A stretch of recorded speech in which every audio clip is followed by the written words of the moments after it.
புண்ணியாத்மாக்களே, அஷ்டபதி ராதா கல்யாணம் எங்கு நடக்கின்றதோ அங்கே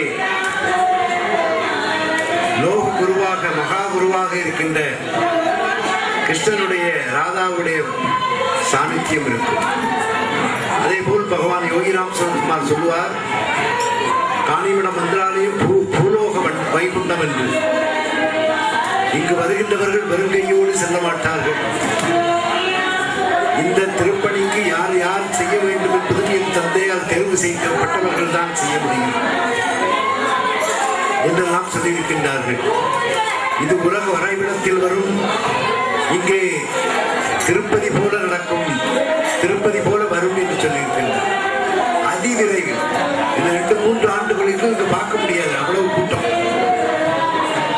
இங்கிருந்து 5 கிலோமீட்டர் 6 கிலோமீட்டர் வரும் என்று சொன்னார். நானும் அழுதேன். 25 ஆண்டுகள் ஆகிறதே, ஒன்றும் சரியாக நடக்கவில்லையே என்று எண்ணியும் பாருங்க, இவர்கள் ராதா கல்யாணம் நடக்கிறார்கள். ராதா கல்யாணம் வரும், சீதா கல்யாணம் வரும், வள்ளி கல்யாணம் நடைபெறும். அதே போல பரமசிவனுக்கும் பார்வதிக்கும் திருமணம் நடைபெறும் என்றெல்லாம் பகவான் சொன்னார். இது 7-8 ஆண்டுகளாக இந்த ராதா கல்யாணம் நடக்கிறது. இவர்களுக்கு பகவான் அழைத்திருக்கின்றார்.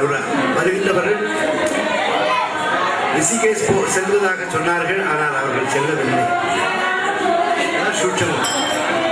குருநாதர் யாரை அழைக்கின்றார், யாரை தேர்வு செய்கின்றாரோ அவர் தான் வரணும். My father shower his blessings. அதை ஒரு பிச்சைக்காரன் சொல்லி அருள் பிச்சையை உலகமெல்லாம் செய்கின்ற ஒரு பெரிய தெய்வம் நமக்கு மத்தியிலே இருக்கிறது சொன்னால் பாருங்கள். அவருக்கு அந்த மூன்றாவது கண் யாருக்கு இருக்கும்? சிவபெருமானுக்கு. தாடிகளே அந்த இது தலப்பாக்கடையில் இளையராஜாவும் இயேசுதாசும் ரஜினிகாந்தும் சென்று, சுவாமி நீங்கள் யார் என்று சொல்லுங்கள், நீங்கள் பிச்சைக்காரனா, சாதுவா, ஞானியா, ரிஷியா? சுவாமி அப்படியே சிரிச்சார். திரும்ப திரும்ப கேள்வி கேட்டனால கையெழுப்பான கையை அப்படியே வைத்தினார். அங்கிருந்து நெற்றிக்கள் செல்வன் எப்படி இருக்கும் பார்க்க முடியுமா?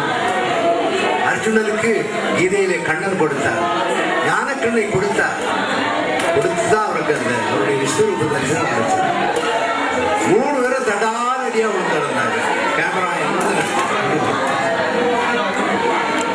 அங்கே இருந்தவர்கள் அதிர்ந்து போனார்கள், படைப்பார்களா இருந்தார். அப்புறம் சுவாமி அப்படியே தன்னுடைய கையால் வருடி விட்டு சொன்னார்கள், பிச்சாண்டவர் யார், பிச்சைக்காரன் யார்? சிவபெருமான் தான் பிச்சைக்காரன், பிச்சாண்டவராக வருவார். அப்படிப்பட்ட பிச்சாண்டவர் தான் இந்த பிச்சைக்காரன். இங்கே இருக்கிறது அண்ணாமலையார் யார்? Is beggar. சொல்ல அண்ணாமலையார். அதுக்கு பிறகு இளையராஜா அவர் கேசட்ல போடும்போது விசிறி சர்க்கையோட கொஞ்சம் நாள் அப்புறம் பகவான் உங்களுக்கு பயமாயிட்டு ஒரு 6 மாதம் கழித்து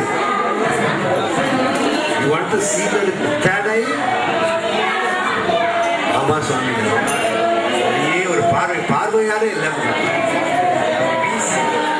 அவங்களுக்கு கொடுத்தா ஞான கடை கொடுத்தாரு. தேடையை ஓப்பன் பண்ணார். தேடையை ஓப்பன் பண்ணும்போது அதுக்குள்ளே உத்தரவு வாங்கிட்டாங்க. படம் இந்த படம் காணிமட மந்திராலயத்திற்குரியது. மலேசியாவிலே ஒரு மந்திராலயம் வந்திருக்கிறது. சாமி கொஞ்சம் இழந்து குருக்கள் முதலாக அதனால கைதட்டி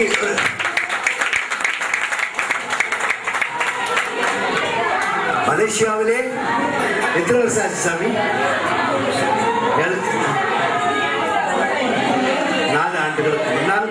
சுவாமி சொன்னார். அதெல்லாம் ஒரு பணங்க நம்ம தான் தொடர்பு இன்னைக்கு நேற்று உள்ளது. பூர்வ ஜென்ம புண்ணியம் இது உன்னை கண்டது, இது போன ஜென்ம வாசனையில் அருகில் இருந்தது என்று சொன்னது போல பகவான் ஒரு தடவை வந்து வந்தான். பெரிய புக்கை கொண்டு வந்து, சுவாமி உங்களுக்கு கொண்டு வந்திருக்கு. What is reason? சுவாமி இந்த உலகத்தில் உள்ள நான் திரட்டி பார்த்தேன், ஒவ்வொரு நாட்டுக்கும் உள்ள தலைநகரம் சுவாமி வாசிக்க சொல்ற. இந்தியா டெல்லி, யூகே லண்டன், அதனால மலேசியா, மலேசியா கோலாலம்பூர்.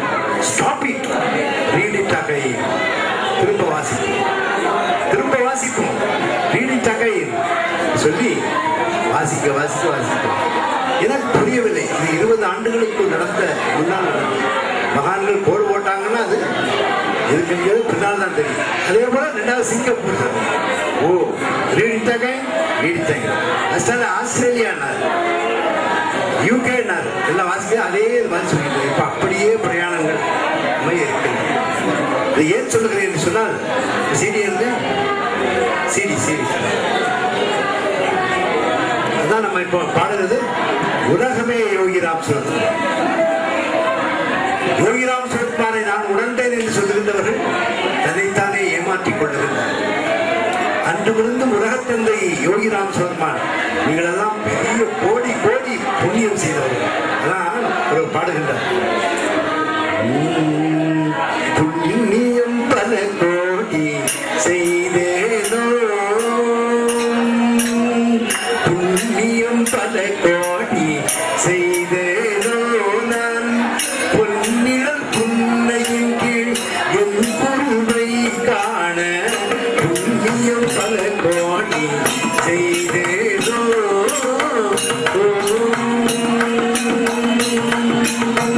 கண்ணிலே ஜோதி காட்டி நரமலர் அபயம் காட்டி, கண்ணிலே ஜோதி காட்டி நரமலர் அபயம் காட்டி, எண்ணிலா இன்பம் கூட்டி எந்தையும் ஏற்றருட புண்ணியம் பல கோடி செய்தேனோ.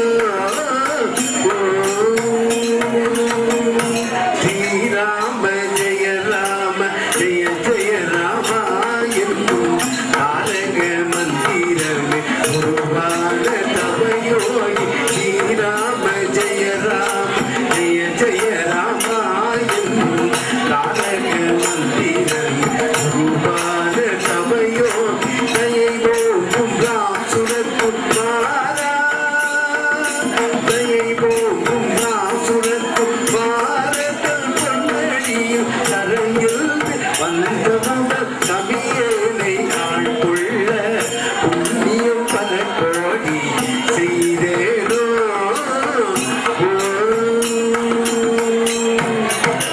இதெல்லாம் எங்கேயோ வந்து பாடுறதாக நினைக்காதுங்க. வைகுண்டபதியில் நீங்க பாடுங்க, ஃப்ளோட்டிங் வைகுண்டபதி. அப்படியே இந்த ஊருக்கு பேரே கான் கூட்டல் நீ, என்ன நீ காணுவார். If you go to Kanimadam, you can see this beggar, my father, everything. எல்லாரையும் அப்படி பகவான் சொல்லி இருக்கின்றார். எனவே புண்ணிய பூமி, ஞான பூமி, கர்ம பூமி. சுவாமி என்ன நினைச்சாருன்னா, என்ன அழைத்தது மூக்கையாவும் முனுசாமி ஒரு வாத்தியாரம். அவங்க கண்டிஷன் என்ன, 7ஆம் தேதி புறப்படுறீங்க, 17ஆம் தேதி நீங்க போறீங்க, வரவேற்பே சரியில்லை, தெரியாது அவங்க. அப்போ சாமி ஒரு இதில் தங்கக்கூடாதுன்னு சொல்லி ஆசிரமத்தில் கொண்டு விட்டாங்க. இவர் ஆசிரமம் வச்சிருந்தாப்ப சிவ வழிபாடு. ரொம்ப ஐஸ்வர்யமான இடம். ரவாங்கிலிருந்து கேஎல்லேருந்து 30 கிலோமீட்டரா, கோலாலம்பூர்லேருந்து 30 கிலோமீட்டர். அப்போ நான் அவர் பூஜைக்கு பல இடங்கள்லேயும் பூஜைக்கு போயிருந்தார், ஹோமங்கள் யாகங்கள் பண்ண. வந்த உடனே ஆறு தள்ளினார், வாருங்கள்